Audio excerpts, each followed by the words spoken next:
All right, hey guys, I want to go over our second conditioning and energy system area we're going to focus on. This one we do touches of. We're not going to do a ton of it, and I'm going to explain how we kind of manipulate the programming to fit what you need in your classes. So this is called, we call it hashtag the nasty. We are talking about lactic power and lactic endurance conditioning.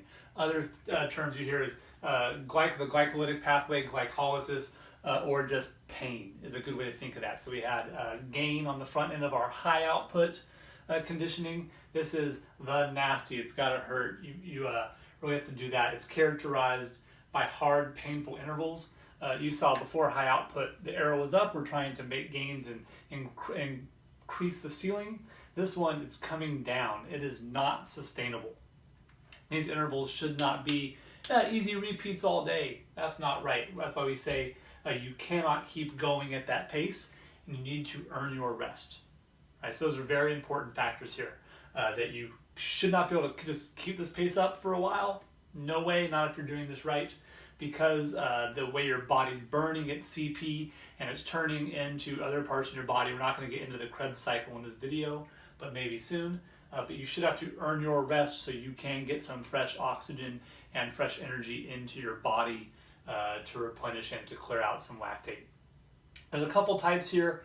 I'll just tell you which part we generally go to here. There's local lactic power, lactic endurance. That might be doing a whole bunch of, a set of front squats, pretty heavy, like 30 front squats for time at a heavy load.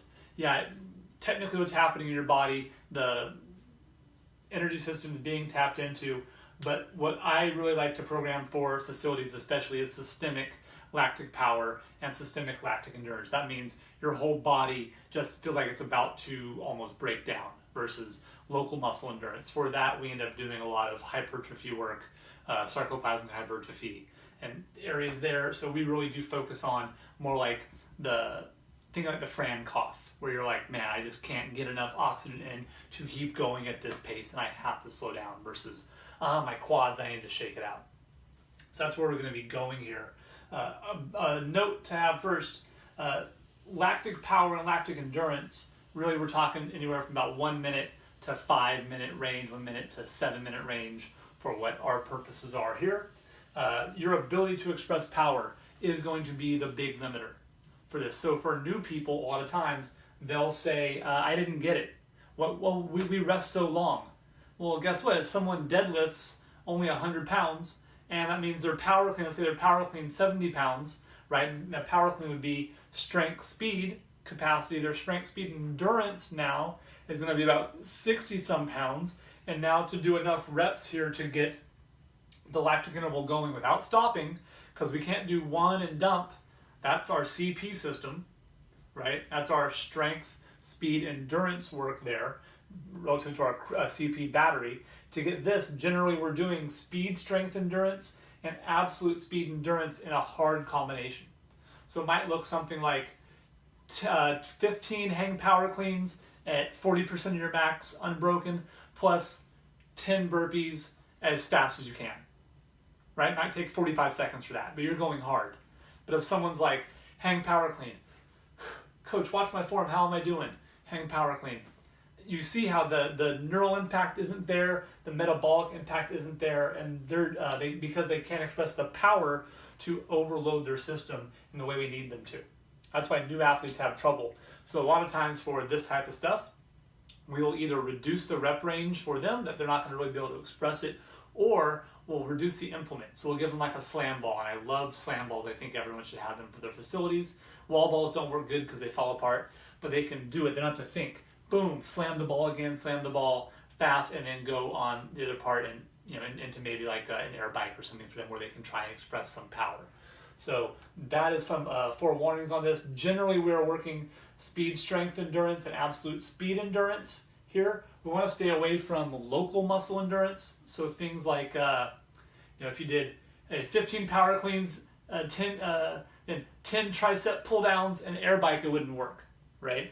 We need to do 15 power cleans plus 10 burpees plus 5 cows on the bike at the end, and maybe now you got a nasty little interval going. So a couple different types here. Common in CrossFit, ironically, is lactic power and lactic endurance testers are common. And for a lot of reason, members like those and, oh, this is scary, whatever, but just doing those over and over actually is the least effective way to improve at those intervals. So the best way to improve them, but for the test, to improve them is by doing lactic power, lactic endurance intervals, and I'll show you how we help do this for the classes. It is really hard, say for program design for a class, to say we're going to do 2 minutes on, 12 minutes off times 4. That's the whole class. It doesn't really work there at all, and you have people that can't express the power. So we do some incomplete rest lactic power intervals. So that's how we get around that. Still leaves people getting the feeling, which I believe is probably most important for most people that are training with you, to get the feeling of what it's supposed to be. So then as they progress, they can start to really express this system. But they need to learn, okay, yeah, I went there and I got to make it hurt some. And on these, that is one of actually the goals. So lactic power or endurance tester might be 500-meter row, maybe a 1K row for some people. Fran, very common, popular one. We do want to keep the technique low on these until they've really mastered those parts on those systems above. And what I mean by that is it's hard for someone that maybe they can row 500 meters really hard, but Fran, if their pull-ups stink, they can't express that system because they're inefficient, they're braking.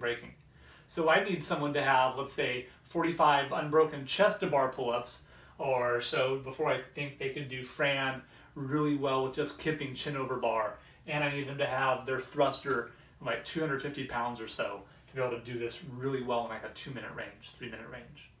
Okay, so that's an idea on the testers there. For intervals, here's an easy one we use, and it goes 20 seconds of power cleans, and it's a light load. It's, let's say, 115 or 95 pounds, something they can do almost without stopping, right? 20 seconds are up, they're gonna go right into burpees, 20 seconds as fast as they can. 20 seconds are up, they go right into a row or an air bike. And so for 1 minute on, normally it might be 5-6 minutes of rest. But again, we can only get so much work done in the time constraints of the class. And a lot of people, because they cannot express the power to do that, we might do rest 2 to 3 times, which is still a long rest, right? So for these, one thing we'll do is have people partner up in groups of 3. So person 1 goes, person 2 goes, person 3 goes, and then you're back at the start when the first person's turns up. So they get to have some intensity from pushing hard. They're having some eyes on them can help that also, because they are learning to express these parts with movements that are somewhat complex, not ultimately complex. Again, muscle up into handstand walk is inefficient for a few reasons on this. Either they can't produce the power on that, the turnover's too long, they're going to do a rep and stop there. So for lactic, for the nasty, for the pain part that are unsustainable, right? You can't keep going. You should earn your rest. We have to help them know that if they're resting and they're like, I don't get it, well, that may mean they're such a beginner that we go, hey, just do this work rest 1-to-1, and we're going to give them some muscle endurance stuff, and that's totally fine. That's where they're at. But for other people, the load should be low. So go back to the absolute strength, speed, endurance continuum and look at the loading for speed, strength, and absolute speed. Yeah, you can do it with strength, speed, endurance, but that's just a much more advanced person to do 5 heavy squat cleans in that with minimal break into a sled push into something else is more challenging. Into that, the new athletes do have trouble here. And when you hear the complaints, hey, we've rested a lot, I didn't get it. That should be a bell goes off in your head that this person doesn't understand how to express power. And so we either need to change the rep schemes for them to do that, the rest intervals especially, or the implement they're using to maybe like a slam ball instead of a power clean so they can just go and they're not limited by technique.